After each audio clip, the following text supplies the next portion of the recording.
अभी देखो पहला क्वेश्चन क्या कह रहा है। देखो सॉल्व करने से पहले मैं बता दूं, प्रॉफिट एंड लॉस के 3 मेथड्स होते हैं। एक होता है बेसिक कंसेप्ट जो आप एक्स लेके करते हो। दूसरा होता है सीपी को 100 मान के चलो, किसी भी क्वेश्चन को सॉल्व करने में आसानी होगी। और तीसरा मेथड होता है रेशियो मेथड, जो मेरे अकॉर्डिंग बेस्ट अप्रोच है बड़े से बड़े मॉडरेट लेवल के क्वेश्चन को सॉल्व करने के लिए। अगर ये अप्रोच आपको नहीं पता है तो मैं शॉर्ट में बता देती हूँ। क्या होता है ना, किसी भी क्वेश्चन में अगर मान लो प्रॉफिट 25% दिया है तो सीपी प्रॉफिट और एसपी का रेशियो निकाल सकते हो। कैसे? देखो प्रॉफिट 25% है, 25% का फ्रैक्शन वैल्यू क्या होगा 1/4। प्रॉफिट हमेशा किस पे कैलकुलेट होता है? सीपी पे। यहाँ प्रॉफिट 1 है, किस पे? 4 पे, मतलब सीपी 4 होगा तो प्रॉफिट 1 होगा, तो एसपी कितना होगा 5। सीपी प्रॉफिट और एसपी का रेशियो निकल गया। ये अप्रोच जो है उन क्वेश्चन में अप्लाई हो सकता है जिनमें परसेंटेज फ्रैक्शन में कन्वर्ट होकर क्वेश्चन इजी बन जाता है, वरना हम 100 मान के भी आसानी से सॉल्व कर सकते हैं। देखो पहला क्वेश्चन क्या कह रहा है, ये SBI PO 2019 में आया था। A person purchase 2 articles eight the same price and on selling the first article he makes a profit of 12%। मतलब वो दोनों आर्टिकल को सेम प्राइस में खरीद रहा है। मान लो एक आर्टिकल है ए और दूसरा है बी, सेम प्राइस कह रहा है ना, तो सीपी 100 मान लो दोनों का। और उसने बोला है फर्स्ट आर्टिकल में उसको 12% प्रॉफिट हो रहा है, तो 12 यहाँ प्रॉफिट हो गया। फिर क्या कह रहा है, देखो selling price of second article is 90 more than the selling price of first article. हमें फर्स्ट आर्टिकल का सेलिंग प्राइस तो पता है 112, लेकिन सेकेंड आर्टिकल का सेलिंग प्राइस नहीं पता है, तो इसे यहीं पे छोड़ दो। आगे क्या कह रहा है, देखो find the cost price of one article if is overall profit percentage 15%। Overall profit 15% कह रहा है, तो ओवरऑल सीपी कितना हुए 200। 200 का 15% कितना 30, तो 230 टोटल एसपी। यहाँ एसपी 112 मिला, तो यहाँ कितना होना चाहिए 118, तभी तो 230 होगा। अभी देखो जो पहले कह रहा था selling price of second article is 90 more than the selling price of first article, यानी ये इससे 90 ज्यादा है, लेकिन यहाँ डिफरेंस कितना है 6, तो 6 का वैल्यू कह रहा है 90 होगा, तो 6 इज इक्वल टू 90, तो 1 इज इक्वल टू कितना होगा 15। सीपी हमने कितना माना था 100, तो 15 इंटू 100, 1500 आंसर होगा। अगला क्वेश्चन देखो क्या कह रहा है, ये लास्ट ईयर LIC AAO में आया था। The total cost price of the 2 products is ₹4400। One product sold at 15% profit while second product sold at 18% loss. If neither profit nor loss occur, then find the cost price of the first product. Neither profit nor loss का concept क्या है पहले समझो। मान लो किसी 2 products को हमने 100 में खरीदा, तो सीपी कितना हो जाएगा 200। तो नीदर प्रॉफिट नॉर लॉस कब होगा, जब सेलिंग प्राइस भी 200 होगा।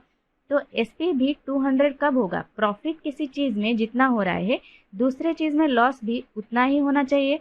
तो मान लो यहाँ 20% प्रॉफिट हो रहा है, तो एसपी कितना होगा 120।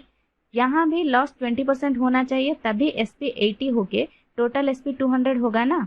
तो नीदर प्रॉफिट नॉर लॉस का मतलब क्या हुआ, प्रॉफिट और लॉस दोनों केस में सेम होना चाहिए, लेकिन यहाँ तो अलग अलग है 15% और 18%। तो इसको सेम कैसे करोगे, 15 और 18 का एलसीएम ले लो 90 आएगा। सीपी 100 ले लो, यहाँ 15 इज इक्वल टू 90, तो 1 इज इक्वल टू कितना होगा 6, तो सीपी 100 इज इक्वल टू 600 होगा। यहाँ 18 इज इक्वल टू 90, तो 1 इज इक्वल टू 5, तो सीपी कितना होगा 100 इज इक्वल टू 500। अब हो गया क्वेश्चन सॉल्व। यहाँ पे टोटल सीपी कितना है 1100, जिसका वैल्यू क्वेश्चन में कितना है 4400। तो 1100 इज इक्वल टू 4400, तो 1 इज इक्वल टू कितना 4। तो फर्स्ट आर्टिकल का पूछ रहा है ना, 600 इंटू 4 कर दो 2400 आंसर होगा।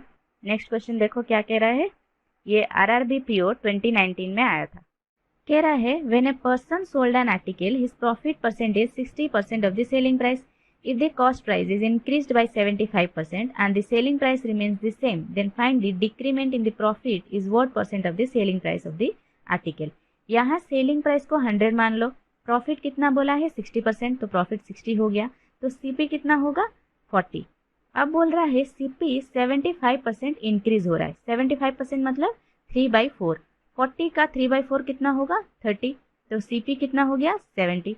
अब क्या कह रहा है एसपी रिमेन्स सेम, मतलब एसपी यहाँ भी होगा 100, तो प्रॉफिट कितना निकल कर आया 30। अब कह रहा है प्रॉफिट में डिक्रीमेंट यानी कमी कितनी हुई, प्रॉफिट पहले 60 था अब 30 है, तो 30 कम हुआ। एसपी पे पूछ रहा है, एसपी कितना है 100, तो परसेंटेज क्या निकल कर आएगा 30%। 30/100 इंटू 100 क्या होगा 30%, ऑप्शन बी करेक्ट आंसर होगा। नेक्स्ट क्वेश्चन नंबर 4 देखो, ये लास्ट ईयर आरआरबी पीओ में आया था। क्या कह रहा है? A man sold 2 articles at ₹5,868 each. If he get 20% profit on one article, find profit percent on second article to get overall 50% profit. इसको हम रेशियो मेथड से सॉल्व करेंगे। देखो यहाँ 5868 का कोई काम नहीं है, ये ऐसे ही आपको कंफ्यूज करने के लिए दिया है। देखो पहले दो आर्टिकल्स का सीपी, प्रॉफिट और एसपी लिख लो। पहले आर्टिकल पे 20% प्रॉफिट मतलब 1/5 20% का फ्रैक्शन वैल्यू है, मतलब 5 सीपी 1 प्रॉफिट और 6 एसपी हो जाएगा। फिर सेकेंड आर्टिकल का हमें निकालना है। फिर कह रहा है ओवरऑल 50% प्रॉफिट, मतलब 50% का फ्रैक्शन वैल्यू क्या होगा? 1/2, मतलब यहाँ 2 सीपी हो जाएगा, 1 प्रॉफिट होगा और एसपी यहाँ कितना हो जाएगा? 3। अब देखो सेकेंड आर्टिकल का कैसे निकालोगे। दोनों आर्टिकल्स पे एसपी सेम है ना, मतलब यहाँ एसपी 6 है तो यहाँ भी 6 होगा, तो 6 + 6 कितना हो जाएगा? 12 होना चाहिए, लेकिन यहाँ तो 3 है। 3 को मल्टीप्लाई करो 4 से, तो इनको भी 4 से मल्टीप्लाई करो। प्रॉफिट कितना होगा? 1 × 4 4, सीपी हो जाएगा 2 × 4 8। तो यहाँ सीपी कितना आएगा? 8 से 5 गया तो 3, और प्रॉफिट कितना आएगा? 3 + 3 दैट इज इक्वल टू 6। तो प्रॉफिट परसेंट निकाल लो आप, 3/3 × 100 that is equal to 100%। Option B correct answer होगा। अगला क्वेश्चन देखो, ये SBI PO प्री 2018 में आया था। Train A of length 120 metre can cross a platform of length 240 metre in 18 second. The ratio of speed of train A and train B is 4:5. Then find the length of train B if train B can cross a pole in 12 seconds. तो यहाँ distance क्या होगा? Train A का length 120 plus platform का length 240 which is equal to 360 divide by 18 कर दो, कितना आएगा? 20 मीटर पर सेकेंड ट्रेन ए का स्पीड निकल कर आए। ठीक है, लेकिन यहाँ रेशियो में क्या कह रहा है? ट्रेन ए का स्पीड 4, तो 4 इज इक्वल टू 20, तो ट्रेन बी का क्या होगा? 5 इज इक्वल टू 25। ठीक है, ट्रेन बी का स्पीड हो गया 25, यहाँ टाइम दे रखा है 12, तो 25 × 12 कर दो, डिस्टेंस निकल कर क्या आएगा? 12 5 जा 60, 12 2 जा 24, 6 30, 300 मीटर कहाँ पे है? ऑप्शन डी में है। ऑप्शन डी करेक्ट आंसर हो। ठीक है, क्वेश्चन नंबर 6 2018 में आरआरबी क्लर्क प्री में आया था। A train having a speed of 72 km/h crosses a pole in 18 seconds and a platform in 33 seconds. Find the length of platform. तो यहाँ train का स्पीड और टाइम दे रखा है, तो लेंथ निकाल लो ट्रेन का क्या होगा। स्पीड को 72 km/h को हमने लास्ट क्वेश्चन में मीटर पर सेकेंड में कन्वर्ट किया था, तो कितना निकला? 20 मीटर पर सेकेंड। इंटू 18 करोगे तो क्या होगा? 18 × 2 36, 360 मीटर यहाँ ट्रेन का लेंथ निकल कर आया। ठीक है, प्लेटफॉर्म का लेंथ कैसे निकालोगे? 360 प्लस प्लेटफॉर्म का मान लो x divide by 20 which is equal to 33। तो 20 से 33 को मल्टीप्लाई करोगे तो कितना होगा? 660। तो यहाँ 660 से 360 जाएगा तो कितना होगा? 300। तो x कितना निकल कर आया? 300 metre which is in option C. तो ऑप्शन सी करेक्ट आंसर होगा। अगला क्वेश्चन देखो, ये last year LIC assistant pre में आया था। A train 200 meter long moving at the speed of 25 meter per second crosses a man moving at a speed of 5 meter per second in the same direction. Find the time taken by the train to cross the man. यहाँ distance और speed दे रखा है, time निकालने के लिए बोला है। फॉर्मूला अप्लाई करो और निकाल लो। तो दोनों सेम डायरेक्शन में जा रहे हैं, तो स्पीड क्या होगा? माइनस होगा। तो 200 डिवाइड बाई 25 से 5 माइनस होगा तो कितना होगा? 20 से 20 कटा तो कितना आया? 10 सेकेंड। कितने सेकंड में ये क्वेश्चन का आंसर आया? मैंने समझाया इसलिए इतना सेकंड लगा, 35 सेकंड। अगर आप करते तो 20 से 30 सेकंड ही लगेगा। ऐसे क्वेश्चंस को सॉल्व करने में 20 से 30 सेकंड से ज़्यादा नहीं लगेगा अगर आपको फॉर्मूले याद है। ठीक है, तो इस क्वेश्चन का आंसर क्या होगा? ऑप्शन सी करेक्ट आंसर होगा। ठीक है, नेक्स्ट क्वेश्चन नंबर 8 इसी साल आरआरबी क्लर्क प्री में आया था।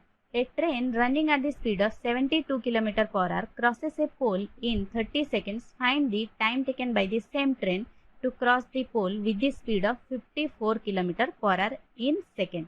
ठीक है, यहाँ ट्रेन का स्पीड 72 km/h हमने मीटर पर सेकेंड निकाला था, तो कितना आया? 20 मीटर पर सेकेंड इंटू 30 कर दो, क्या होगा? 600 मीटर ट्रेन का लेंथ निकल कर आया। ठीक है, फिर 54 किलोमीटर को मीटर पर सेकेंड में कन्वर्ट करो। 54 × 5/18 18 से काटो तो 3, 3 5 जा 15, फिर 600 डिवाइड बाई 15 कर दो, कितना आएगा 40 सेकेंड। ऑप्शन ई में है, ऑप्शन ई करेक्ट आंसर होगा। क्वेश्चन नंबर 9 देखो, ये इसी साल IBPS PO प्री में आया था। Train A running at speed of 54 kilometre per hour crosses a platform of length same as that of train in 36 second. ठीक है, प्लेटफॉर्म और ट्रेन का लेंथ सेम है तो 1 मान लो, 1 + 1, x नहीं लेना है ना, तो 1 मान लो, 1 + 1 डिवाइड बाई 54 किलोमीटर को मीटर पर सेकेंड में कन्वर्ट करोगे तो क्या होगा, 18 से काटोगे तो 3, 3 × 5 कितना होगा 15 divide by 15 which is equal to 36।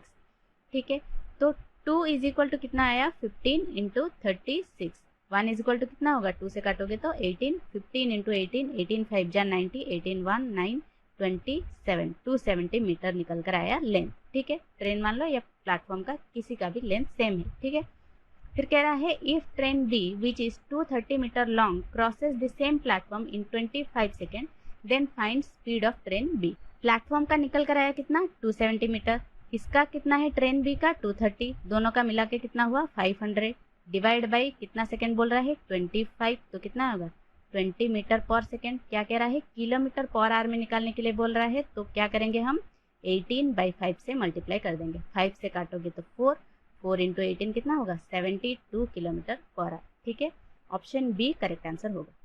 Last question देखो, ये इसी साल SBI क्लर्क प्री में आया था। 2 trains of length 140 meter and 120 meter are running in same direction on parallel tracks with speeds 132 km per hour and 80 km per hour respectively. How much time will they take to cross each other?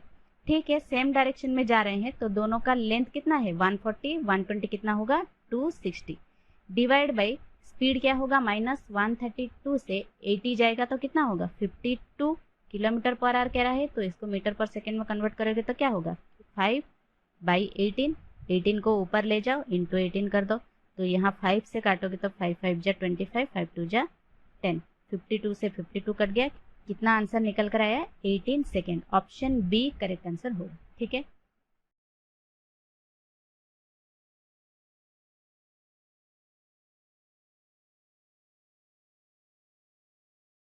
देखो पहला question क्या कह रहा है, ये last year FCI यानी food corporation of India के prelims exams में आया था।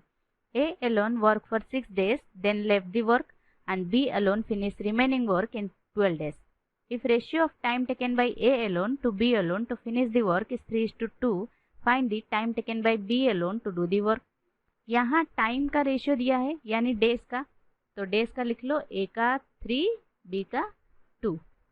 फिर एफिशिएंसी क्या निकल कर आएगा, एफिशिएंसी इनवर्सली प्रोपोर्शनल टू क्या होता है डेज, तो एफिशिएंसी क्या हो जाएगा A का 2, B का 3। फिर कह रहा है A ने 6 दिन काम किया तो टोटल कितना काम किया 2 × 6 दैट इज इक्वल टू 12, 12 काम किया, और B ने 12 दिन में रिमेनिंग काम किया तो टोटल कितना काम किया 3 × 12 36, तो टोटल वर्क कितना निकल कर आया 12 + 36 48। फिर B की एफिशिएंसी कितनी है 3, तो B का दिन निकाल लो, 48 divide by 3 that is equal to 16 days. Option A correct answer होगा। क्वेश्चन नंबर 2 देखो, ये last year RRB PO prelims में आया था। क्या कह रहा है efficiency of B is 2 times more than efficiency of A। तो एफिशिएंसी दे रखा है तो लिख लो A का एफिशिएंसी 1 अगर है तो B का एफिशिएंसी 2 times मोर है तो कितना होगा 3। फिर क्या कह रहा है देखो, both started working alternatively starting with B and completed the work in total 37 days। तो यहाँ अल्टरनेटिव का क्वेश्चन आ गया, तो कह रहा है B से अगर स्टार्ट हो रहा है तो 37 डेज ले रहे हैं, तो B से स्टार्ट हो रहा है तो B कितना काम कर रहा है 3 काम, A कितना काम कर रहा है 1 काम, तो 2 दिन में काम कितना हुआ 4 काम। 37 डेज कैसे निकालोगे, पहले 18 से मल्टीप्लाई करो, 36 डेज करो, पहले ऑड नंबर तो नहीं कर सकते, 36 करो, 2 × 18 36 डेज, यहाँ भी 18 से मल्टीप्लाई करो, 4 × 18 72 वर्क।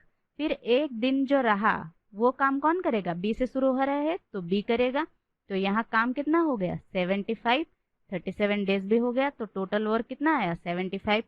फिर क्या कह रहा है if C alone complete the same work in 50 days then find in how many days A and C together will complete the work। तो C 50 दिन ले रहा है काम करने के लिए, तो सी का एफिशिएंसी क्या होगा 75 divide by 50 that is equal to 1.5। फिर ए का एफिशिएंसी क्या है 1, तो दोनों का एफिशिएंसी क्या है 2.5, तो दोनों मिलके कितने दिन में काम खत्म करेंगे 75 divide by 2.5 that is equal to 25 से काटो तो 3 0 लगा दो 30 days. Option B correct answer होगा। नेक्स्ट क्वेश्चन देखो, ये इसी साल आरआरबी क्लर्क प्रीलिम्स में आया था। 12 women can complete a work in 64 days, then find how many women will be required to complete 2/3 of the same work in 16 days। तो यहाँ टोटल वर्क क्या होगा 12 इंटू 64। मल्टीप्लाई मत करो, देखो एग्जाम्स में किसी भी क्वेश्चन में मल्टीप्लाई तब तक मत करो जब तक एडिशन की बात ना आए। जब तक एडिशन की बात आएगी तब मल्टीप्लाई कर देंगे, लेकिन हमें यहाँ एडिशन नहीं चाहिए ना, तो काट कूट के तो हम निकाल देंगे, तो मल्टीप्लाई कर क्यों करोगे। तो यहाँ टोटल वर्क कितना होगा 12 इंटू 64, फिर कह रहा है उसका 2/3 तो इंटू 2/3, फिर कह रहा है 16 डेज में कितने वुमेन चाहिए, तो डिवाइड बाई 16 कर दो या फिर इंटू 1/16 कर दो।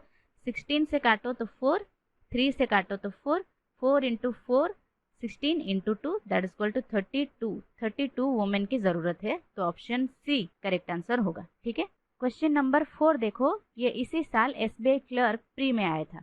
क्या कह रहा है 12 men can do a work in 10 days while 10 women can do the same work in 18 days।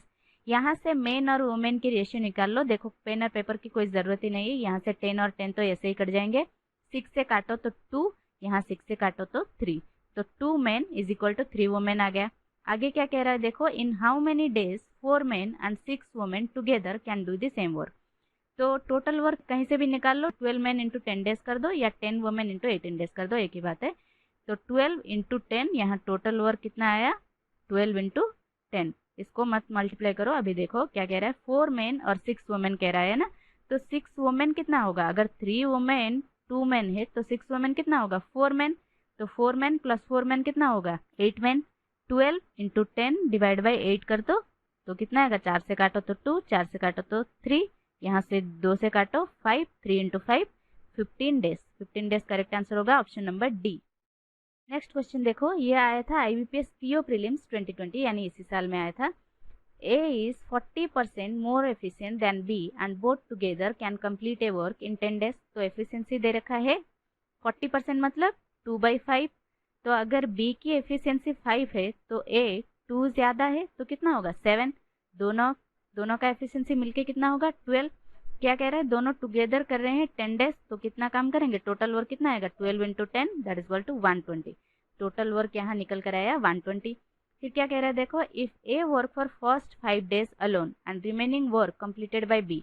तो ए 7 काम कर रहे हैं, 5 दिन काम करेगा, कितना काम करेगा 35। 120 से 35 गया, रहा कितना 10 से 5 गया तो 5, 11 से 3 गया तो 8, 85। 85 को कौन कर रहा है बी कर रहा है, डिवाइड बाई 5 तो 17, यहाँ 17 डेज और ये 5 डेज तो कितना आ गया 22 days. Option number D correct answer होगा। नेक्स्ट क्वेश्चन नंबर 6 इसी साल आईबीपीएस पीओ प्री में आया था। In a mixture of milk and water the proportion of milk by weight is 60%। If from the 80 gram mixture 20 gram mixture is taken out and 6 gram of pure water is added to the mixture, then find ratio of milk and water in the new mixture। ठीक है, यहाँ पे milk 60%, water 40% मत करना, यहाँ पे उसकी कोई ज़रूरत नहीं है, ऑलरेडी 80 ग्राम दे चुका है। 80 ग्राम में से मिल्क कितना होगा 60% कितना होगा 80 ग्राम का 48, तो वाटर कितना होगा 40% 8 ग्राम का 32। ठीक है, कह रहा है 20 gram of mixture is taken out, तो किस रेशियो में निकलेगा, इसी रेशियो में निकलेगा। 16 से काटो तो 3, 16 से काटो तो 2, इसमें 20 ग्राम कह रहा है तो 5 से डिवाइड करो कितना होगा 4, 4 3 जा 12 माइनस 12, 4 2 जा 8 माइनस 8, तो यहाँ पे कितना होगा 48 से 12 जाएगा 36, 32 से 8 जाएगा 24। फिर कह रहा है 6 gram of pure water is added, यानी यहाँ पे 6 होगा तो कितना होगा 30, यहाँ पे 36, इन्हीं का रेशियो निकलने की बात कर रहा है। तो यहाँ 6 से काटो तो 6, यहाँ 6 से काटो तो 5, तो 6:5 रेशियो आंसर होगा विच इज इन ऑप्शन सी। तो ऑप्शन सी यहाँ पे करेक्ट आंसर होगा। ठीक है, अगला क्वेश्चन देखो, ये last year SBI PO pre में आया था। A container contains A mixture of milk and water in which water is 24%। ठीक है, मिल्क और वाटर कह रहा है, वाटर 24 है तो मिल्क कितना होगा 76। आगे क्या कह रहा है, 50% of mixture is taken out in which water is 78 litre less than milk. तो यहाँ 50% निकलेगा, कितना होगा 12, यहाँ 50% कितना होगा 38। इन्हीं के बीच का डिफरेंस कह रहा है 78। ठीक है, तो इनके बीच का डिफरेंस कितना है, actual difference 26 which is equal to 78। तो 1 इज इक्वल टू कितना होगा 3। फिर क्या कह रहा है, find the remaining quantity of milk in that container. तो 50% निकला तो 50% ही रहेगा, यानी मिल्क कितना रहेगा 38। तो 38 इज इक्वल टू कितना, 3 से मल्टीप्लाई कर दो, 3 8 जा 24, 3 3 जा 9, 2 11, 114 litre which is in option ई। तो ऑप्शन ई यहाँ पे करेक्ट आंसर होगा। ठीक है, नेक्स्ट क्वेश्चन नंबर 8 देखो, ये इसी साल RRB PO प्री में आया था। A vessel contains mixture of milk and water in the ratio 7:1 respectively. ठीक है, यहाँ मिल्क यहाँ वाटर 7:1 रेशियो में है। ठीक है, 24 liters mixture is removed from the vessel and if the quantity of remaining milk in the vessel is 56 liters।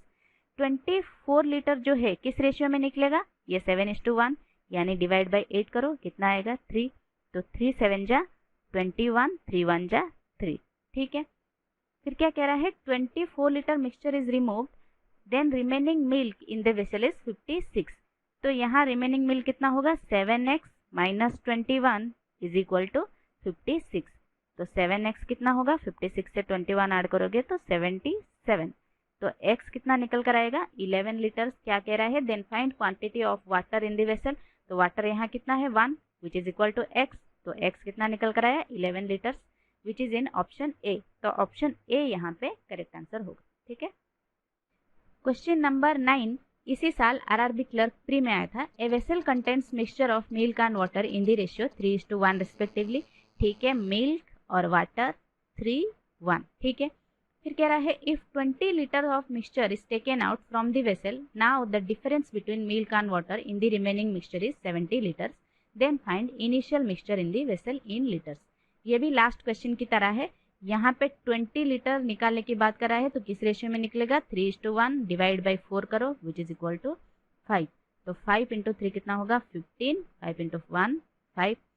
तो इनके बीच का डिफरेंस क्या होगा 3x minus 15 minus x minus 5 क्या होगा x plus 5 which is equal to 70। तो 2x कितना होगा, 15 में से 5 जाएगा 10, यहाँ पे 10 ऐड हो जाएगा 80 इज इक्वल टू 80। तो x कितना होगा 40। क्या कह रहा है, then find initial mixture in the vessel. Initial क्या था 4x कितना होगा 160 litre which is in option B. तो ऑप्शन बी यहाँ पे करेक्ट आंसर होगा। ठीक है, लास्ट क्वेश्चन देखो, ये लास्ट ईयर FCI प्री में आया था। A mixture contains wine and water in the ratio 5:1. On adding 5 liters of water, the ratio of wine to water becomes 5:2. The quantity of wine in the mixture is। ठीक है, यहाँ पे wine WI लिख दो, यहाँ पे water WA लिख दो। ठीक है, 5:1 कह रहा है। On adding 5 liters of water, the ratio of wine to water क्या हो रहा है 5:2। 5 लीटर ऐड हो रहा है वाटर, तो यहाँ कितना हो रहा है 1 विच इज इक्वल टू 5। तो वाइन क्या है 5, तो 5 इज इक्वल टू कितना होगा 25 litre which is in option C. तो ऑप्शन सी यहाँ पे करेक्ट आंसर होगा। ठीक है, इसमें ज़्यादा टाइम नहीं लगा, रेशियो ऑलरेडी सेम था इसलिए हमें कन्वर्ट भी नहीं करना पड़ा रेशियो को।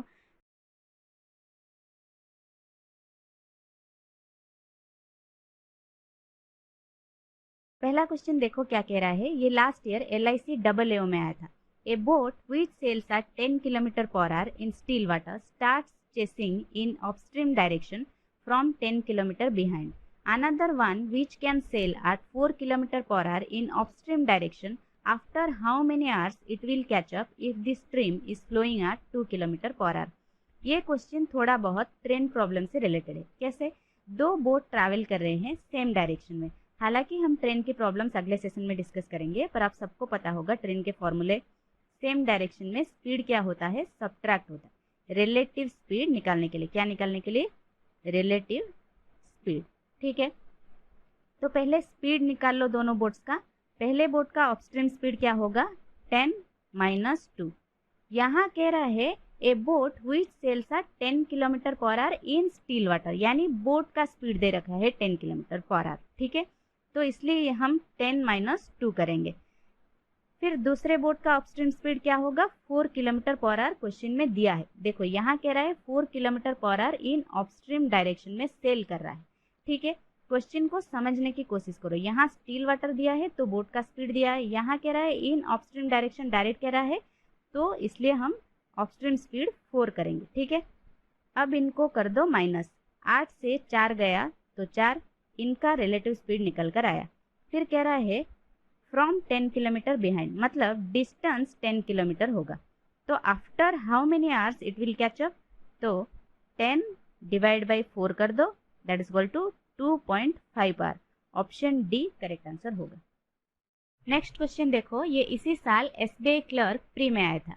ए boat can cover 28 kilometre down stream in 42 minute, ठीक है। हमने मान लिया यहाँ डिस्टेंस दे रखा है डाउन स्ट्रीम का और टाइम दे रखा है, तो स्पीड निकाल लो 28 डिवाइडेड बाई 42 डिवाइडेड बाई 60, ठीक है। 42 मिनट को आर में कन्वर्ट करोगे ना, तो 28 इंटू 60 बाई 42, 6 से काटोगे तो 7, 7 से काटोगे तो 4, यहाँ एक 0 है, तो 40 kilometre per hour downstream का स्पीड निकल कर आया, ठीक है।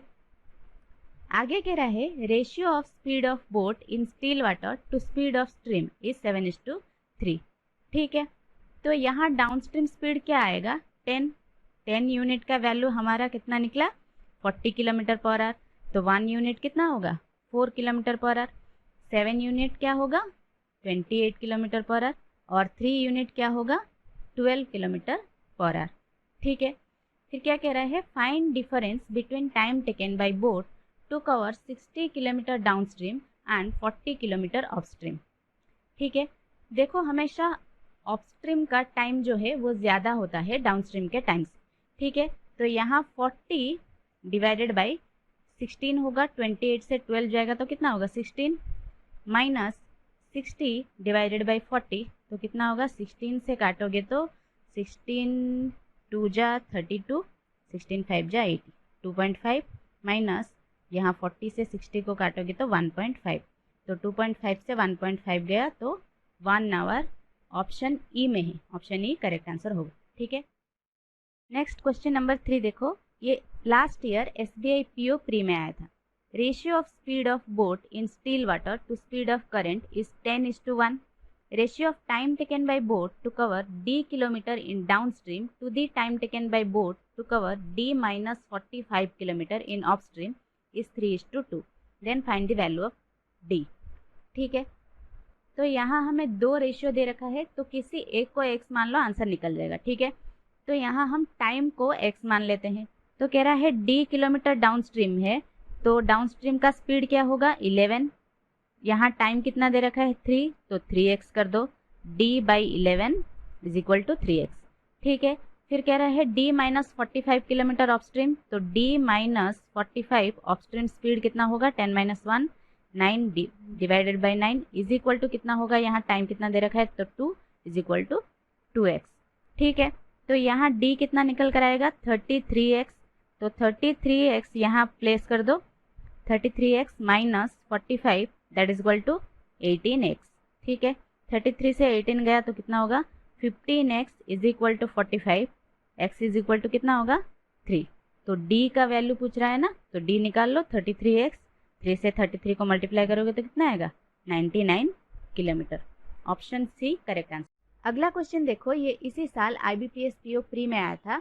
A man invested a sum at a certain rate of interest on simple interest and he got 60% more amount after 8 years, ठीक है। जो मैंने पहला कॉन्सेप्ट कहा था ना, उसी को यहाँ पे अप्लाई करके देखो। प्रिंसिपल 100, इंटरेस्ट क्या कह रहा है 60% यानी 60, तो 8 साल में 60 है, तो एक साल में इंटरेस्ट क्या होगा 8 7 जा 56, 8 5 जा 40, इंटरेस्ट निकल कर आया 7.5%।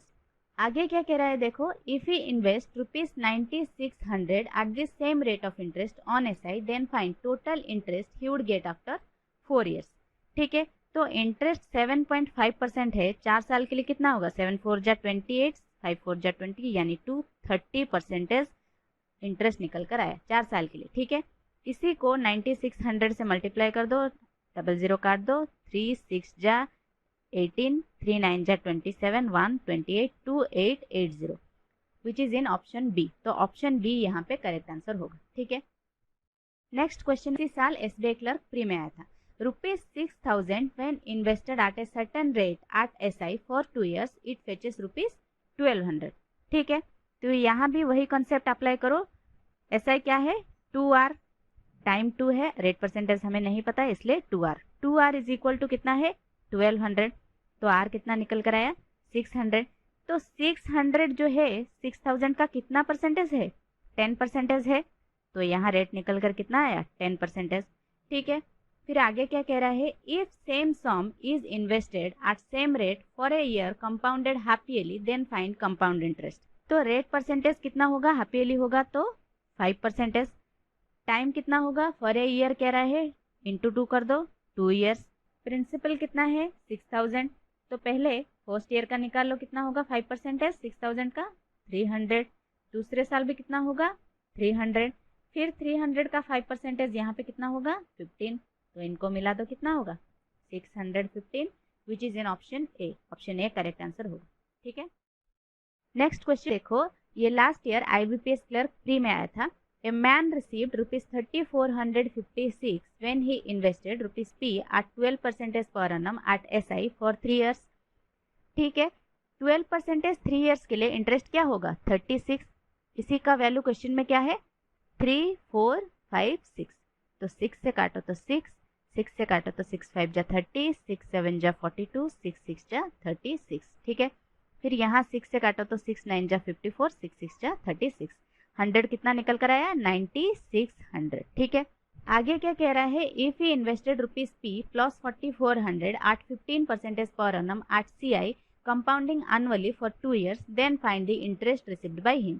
ठीक है, तो 4400 ऐड कर दो, यहाँ पे कितना होगा? 6 4 10, 9 4 13, 14, 14000 P निकल कर आया। ठीक है, फिर कह रहा है 15% 2 ईयर्स के लिए। 15% पहले यहाँ पे 14000 का निकाल लो, 15 4 जा 60, 15 1 जा 15, 6 21। तो 2100 यहाँ होगा, तो यहाँ भी होगा सेकेंड स्टेप में। ठीक है, 2100। फिर 2100 का 15% निकाल लो, 15 1 जा 15, 5 1, 15 2 जा 30, 1 31। ठीक है, 315। तो 2100 2140 200 plus 315 which is 4515 which is in option C. तो ऑप्शन सी यहाँ पे करेक्ट आंसर होगा। ठीक है, अगला क्वेश्चन देखो, ये इसी साल RRB क्लर्क प्री में आया था। If a man invests equal sum at the same rate of interest on simple interest for T and T plus 4 years and the respective ratio of the interest gets by man is 1:2 respectively, then find T। तो यहाँ पे दोनों जगह principal 100 मान लो, यहाँ भी 100, यहाँ भी 100। रेट ऑफ इंटरेस्ट सेम है तो लेने की जरूरत नहीं है। यहाँ कह रहा है T, यहाँ कह रहा है T plus 4। ठीक है, तो रेस्पेक्टिव इंटरेस्ट जो है यहाँ 1, यहाँ 2। तो T by T plus 4 is equal to 1/2। तो T कितना निकल कर आएगा?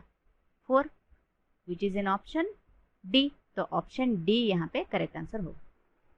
क्वेश्चन नंबर 8 देखो, ये last year RRB clerk pre में आया था।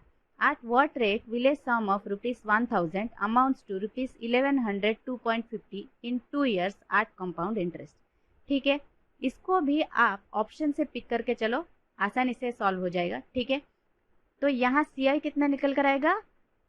1100 2.5 से 1000 गया तो कितना होगा? 102.50 CI। ठीक है, ये CI निकल कर आया। ठीक है, तो पहले 6.5 दे रखा है, 6% निकालो, 0.5 से थोड़ा मुश्किल हो जाएगा। ठीक है, तो 6% 1000 का कितना होगा? 60 पहला ईयर होगा, दूसरे ईयर कितना होगा? 60।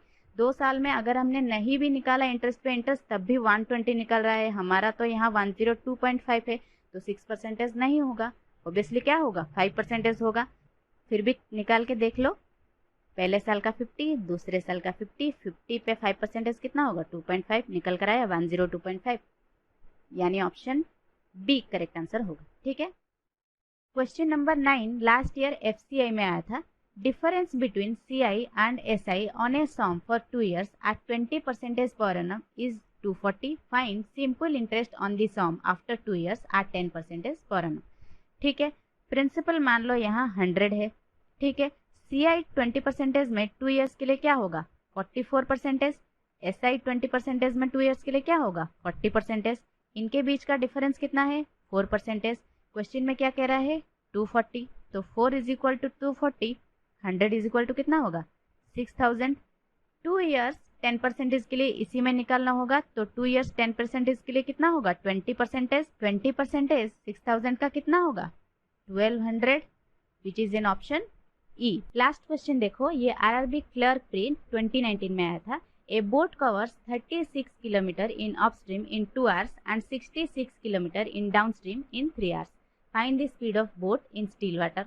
ठीक है, अपस्ट्रीम का स्पीड निकाल लो 36 divide by 2 that is equal to 18. Downstream का स्पीड क्या आएगा 66 divide by 3 that is equal to 22 kilometre per hour. ठीक है, तो डाउनस्ट्रीम और अपस्ट्रीम का स्पीड निकल कर आ गया. तो बोट का फॉर्मूला क्या है downstream speed plus upstream speed divide by 2 that is equal to 22 plus 18 divide by 2 that is equal to 20 kilometre per hour. Option E correct answer होगा.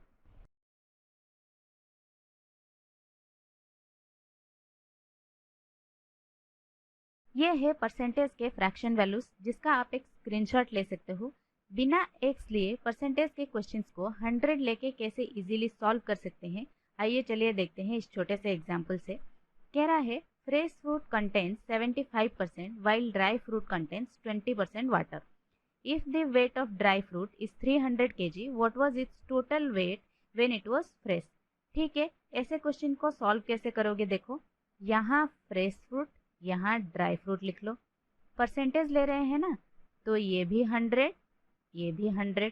फिर इसमें कह रहा है वाटर 75% है, इसमें 20% है.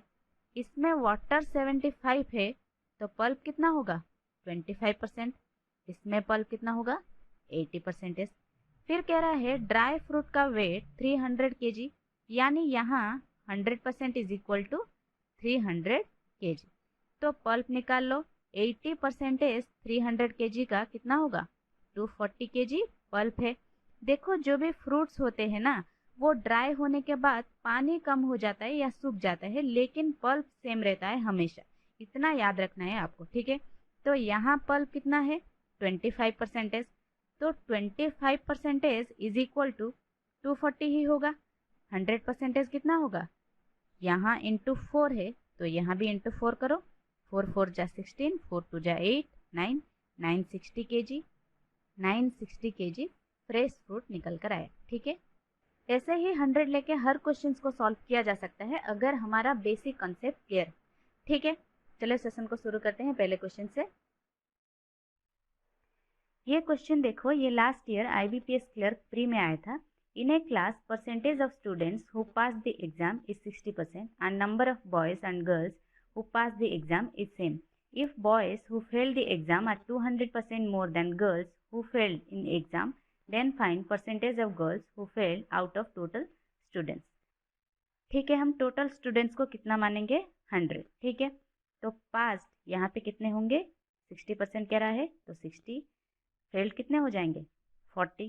ठीक है, फिर कह रहा है if boys who failed the exam are 200% more than girls who failed the exam.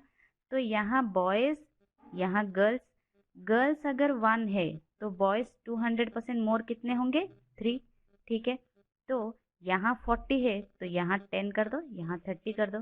ठीक है, फिर हमें पास निकालने की कोई ज़रूरत नहीं है, यहाँ पे बॉयज़ एंड गर्ल्स निकालने की कोई ज़रूरत नहीं है.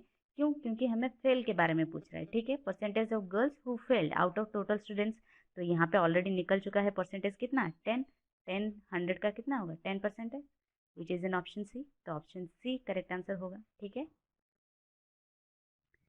नेक्स्ट क्वेश्चन देखो, ये इसी साल IBPS क्लर्क प्री में आया था.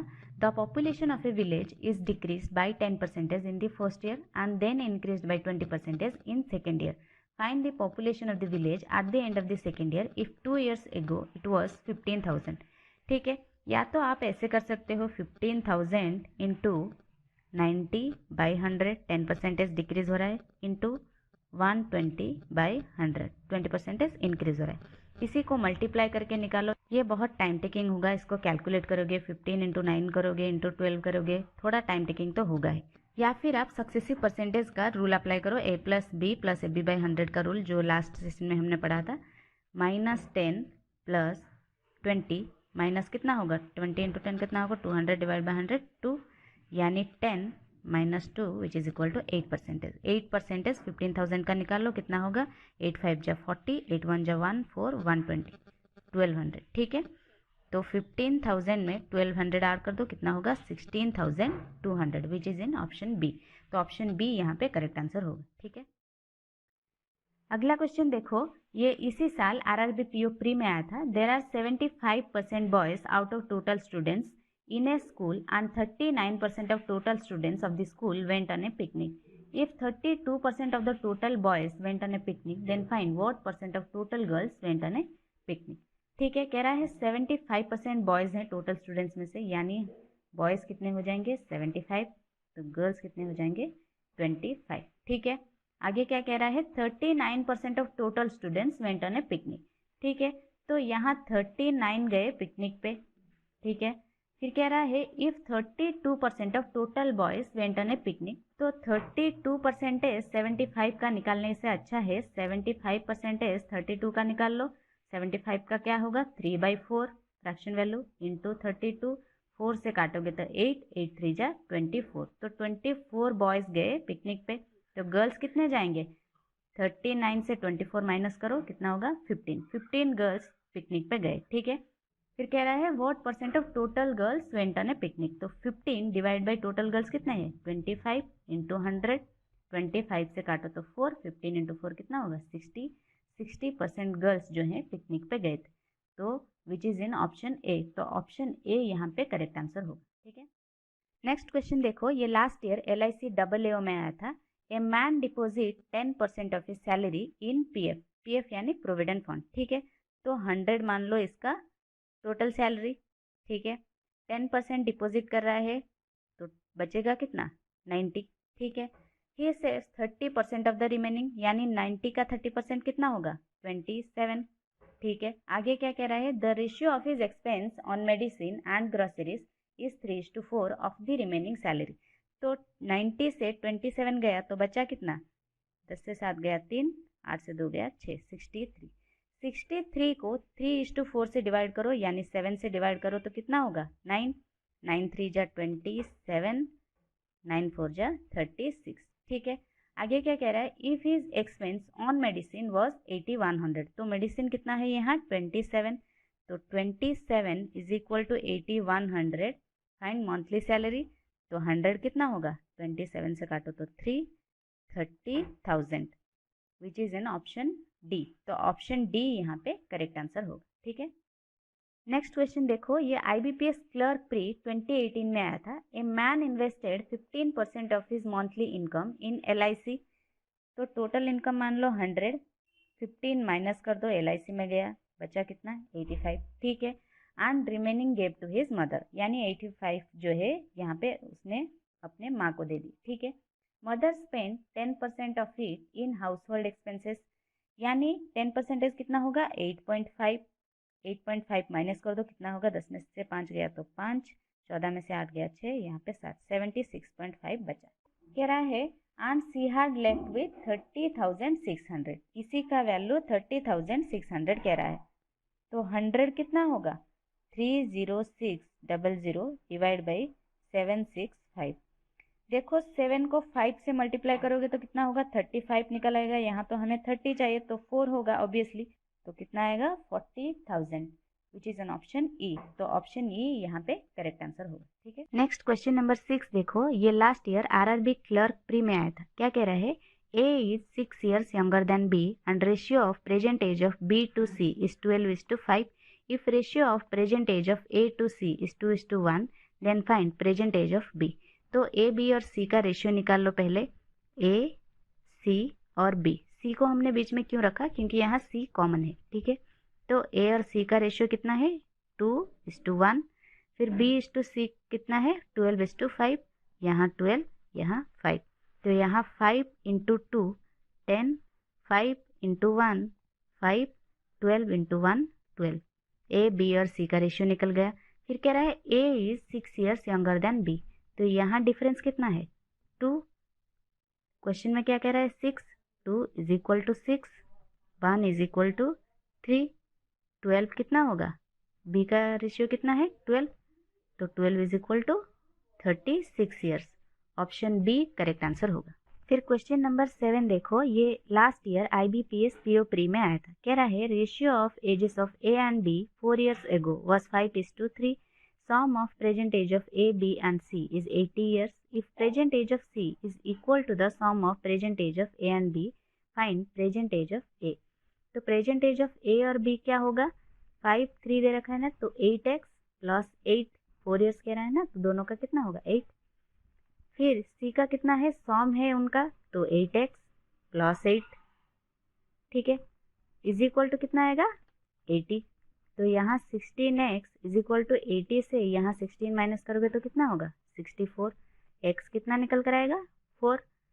तो फिर क्या कह रहा है a का प्रेजेंट एज कितना होगा 5x plus 4 that is equal to 20 plus 4 24। Option C में, ऑप्शन सी करेक्ट आंसर होगा, ठीक है।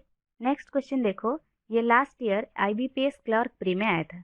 क्या कह रहा है ratio of age of P 2 years ago to the age of R 2 years hence is 1:2 and Q's present age is 25% more than P's present age. If average of present age of P and R is 39 years, then find difference between P's age 5 years hence and R's present age.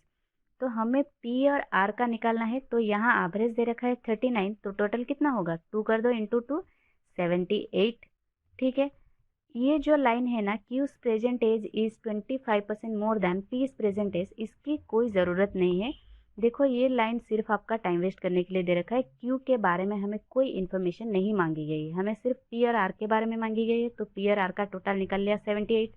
फिर present as निकालो, P का कितना होगा x plus 2, R का कितना होगा 2x minus 2, ठीक है। इसका सम जो है यहाँ 78 है, तो x प्लस 2 प्लस 2x minus 2 is equal to 78। 2 2 cut जाएगा, 3x कितना है 78, x कितना निकल कर आएगा 26। p का 5 साल बाद पूछ रहा है, तो 26 प्लस 2 कितना होगा 28, फिर 5 ऐड कर दो कितना होगा 33। r का प्रेजेंट एज पूछ रहा है, तो 2x माइनस 2 26 इंटू 2 कितना होगा 52, माइनस 2 कर दो कितना होगा 50। इनके बीच का डिफरेंस पूछ रहा है, तो 50 से 33 जाएगा तो कितना आएगा 17 years. Option B correct answer होगा। नेक्स्ट क्वेश्चन नंबर 9 देखो, ये last year RRB PO pre में आया था। क्या कह रहा है if ratio of ages of P and Q 4 years ago is 5:4 and after 12 years sum of their ages will be 68 years, then what was P's age 2 years ago? तो P और Q का सम कितना दे रखा है क्वेश्चन में 68, यहाँ पे लिख लो। फिर P और Q का रेशियो कितना दे रखा है 5:4, तो सम कितना होगा 9, यहाँ पे लिख लो। ये 4 साल पहले का पता है, हमें x नहीं लेना है ना, ओरली सॉल्व करना है, तो 9 लिख लो, ठीक है। ये 4 साल पहले है, तो यहाँ आप ऐड कितना करते दोनों का 8 ऐड करते, तो यहाँ 8 माइनस कर दो कितना आएगा 60। फिर ये जो सम है ये आफ्टर 12 ईयर है, मतलब यहाँ कितना ऐड करते आप 24 ऐड करते, दोनों का है ना, तो 24 ऐड करते, तो यहाँ 24 माइनस कर दो, 60 से 24 गया तो कितना होगा 36। तो 9 का वैल्यू कितना निकला 36, तो 1 इज इक्वल टू कितना होगा 4। फिर क्या पूछ रहा है P's एज 2 years एगो पूछ रहा है, तो 5x कितना होगा 20, ये 4 साल पहले का है, तो यहाँ 2 ऐड कर दो plus 2 22 years. Option D correct answer होगा। लास्ट क्वेश्चन देखो, ये लास्ट ईयर LIC AAO में आया था।